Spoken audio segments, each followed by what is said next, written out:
अस्सलाम वालेकुम मेरी जान। तो आज मेरे बेटे हम एक ऐसा आसान इजी मेथड अडॉप्ट करेंगे कि सीरीज और पैरेलल कॉम्बिनेशन ऑफ कैपेसिटर से रेलेवेंट कोई भी न्यूमेरिकल आ जाए तो आप उसको इजीली सॉल्व कर सकें।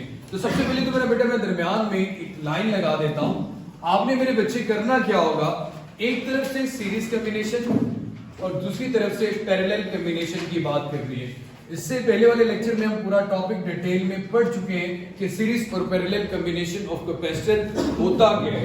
सीरीज कॉम्बिनेशन में यहाँ पर न्यूमेरिकल केपीके की बुक में अगर न्यूमेरिकल नंबर 6 की मैं बात करूं तो numerical number 6 I think so series में ही कनेक्टेड है मेरा बेटा।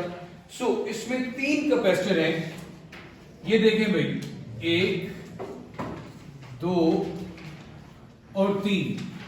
इन तीनों कैपेसिटर्स को आपने सीरीज में कनेक्ट किया। इन तीनों कैपेसिटर्स को आपने सीरीज में कनेक्ट किया। एक तरफ से बैटरी का पॉजिटिव टर्मिनल अप्लाई कर दिया और दूसरी तरफ से बैटरी का नेगेटिव टर्मिनल। अब मेरी जान C1, C2 और C3 की वैल्यू गिवन है। C1 है जी 1 माइक्रोफैरेड, C2 गिवन है आपके पास मेरा बेटा 2 माइक्रोफैरेड और C3 गिवन है आपके पास 3 माइक्रोफैरेड। आप चाहते हैं मेरे बच्चे क्या कैलकुलेट करना, सबसे पहले सीरीज कॉम्बिनेशन में और जो बैटरी है उसके जो टोटल वोल्टेज है वो 110 volt.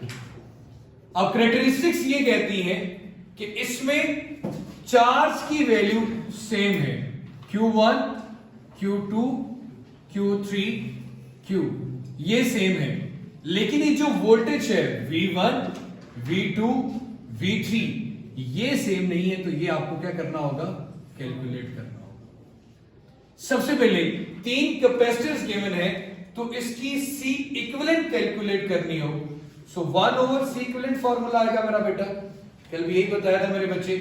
1 over C equivalent calculate करना है तो आप आ जाए आसान सा वे 1 over C equivalent 1 over C1 plus 1 over C2 plus 1 over C3।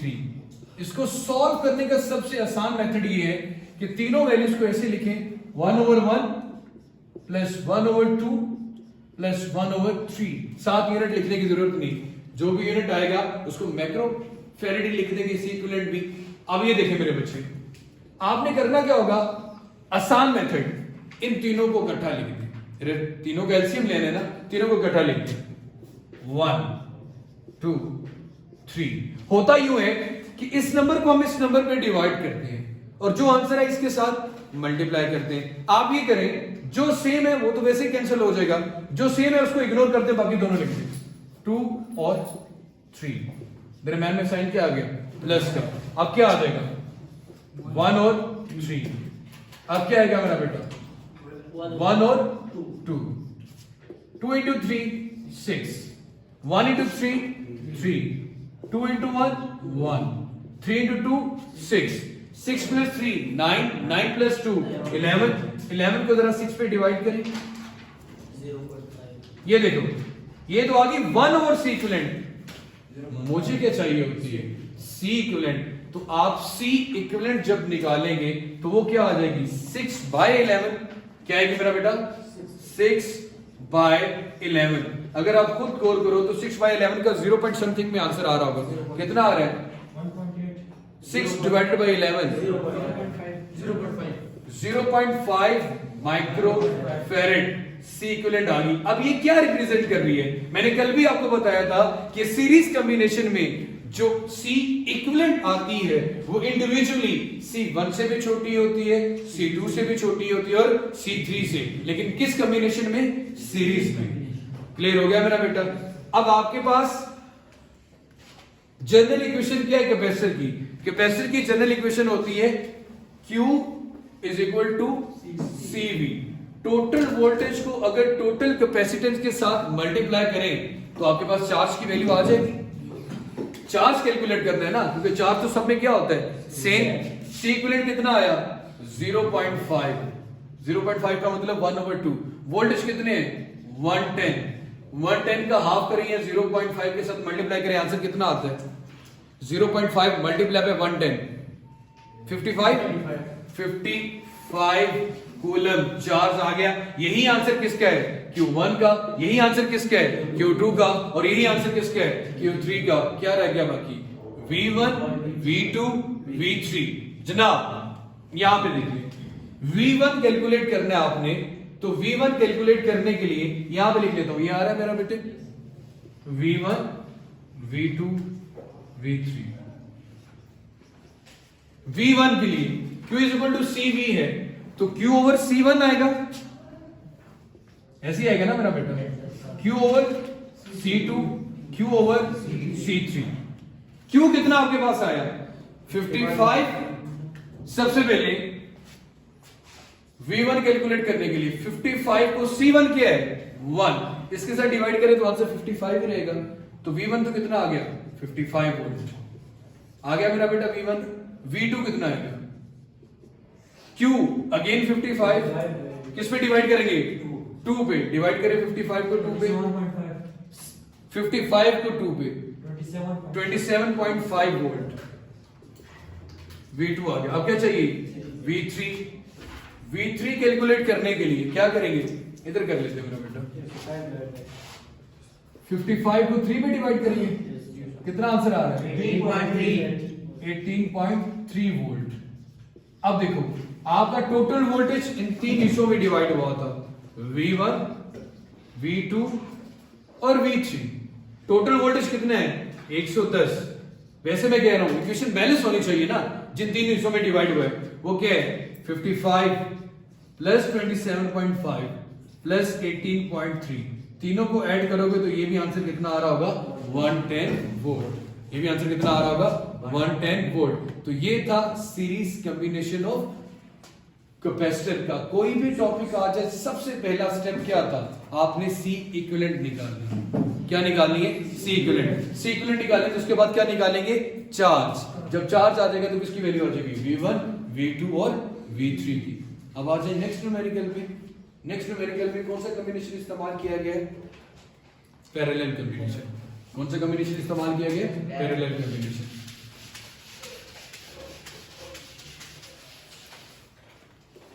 तो मेरी जान, पैरेलल कॉम्बिनेशन ऑफ कैपेसिटर में क्या चीज सेम होती है? वोल्टेज। मतलब जो बैटरी के वोल्टेज गिवन होंगे वही V1 होगा, वही V2 होगा और वही क्या होगा आपके पास? V3। तो मेरे बेटे अब यहां पे जो कैपेसिटर है वो 2 है, 2 पिकोफैरेड और 3 पिकोफैरेड। दोनों को किस कॉम्बिनेशन में जोड़ा गया है? पैरेलल। Numerical number 7 KBK. ये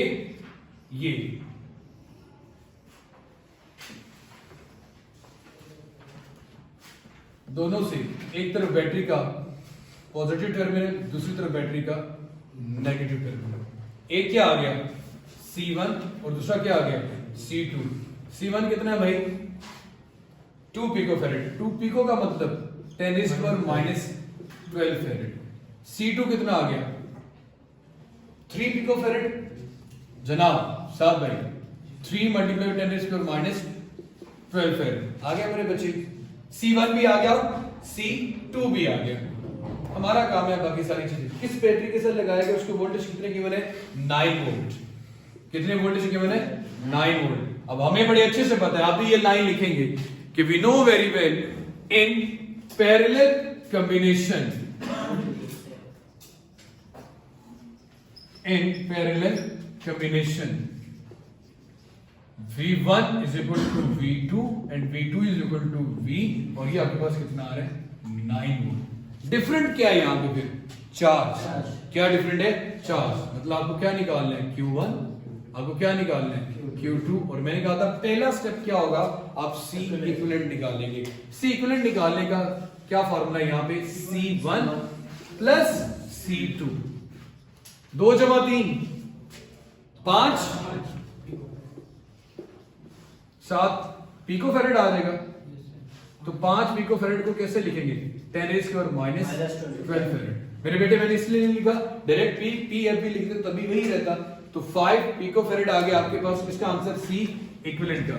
उसके बाद कौन सी इक्वेशन लिखते हैं? General equation for the capacitor. वो क्या आपके पास? Q is equal to CV।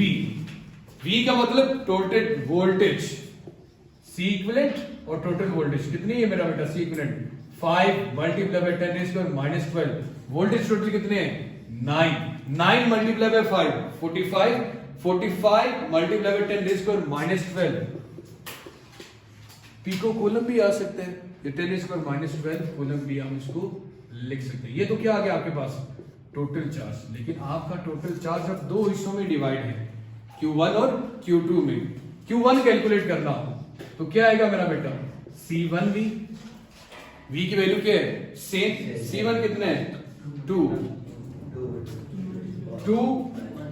Multiply by 9 क्या आएगा? 18 multiply by 10 raise to minus 12 coulomb. आ गया मेरे बेटे के।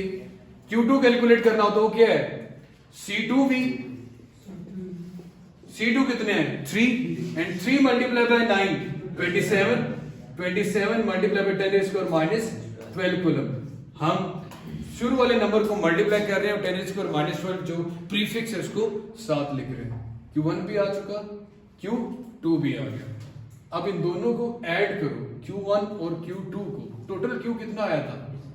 45, 27 और 18 में ऐड करें तो कितना बनता है? 45। आंसर ठीक आ गया मतलब।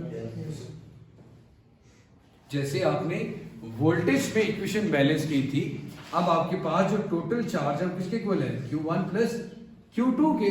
तो Q1 और Q2 के 18 प्लस 27। अगर Q 45 है टोटल चार्ज तो Q1 और Q2 भी कितना होना चाहिए? 45। क्लियर हो गया मेरा बेटा?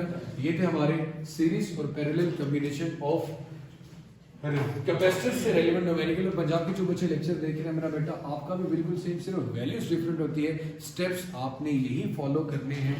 और अभी तक चैनल नहीं सब्सक्राइब किया तो उसको भी जरूर सब्सक्राइब कर लें। हमारे जो ऑनलाइन क्लासेस हैं उसकी रजिस्ट्रेशन कल तक बंद हो जाएगी, तो उसको जरूर ज्वाइन करें। एम नज़ीर चैनल को सब्सक्राइब कर लें। अल्लाह हाफिज़।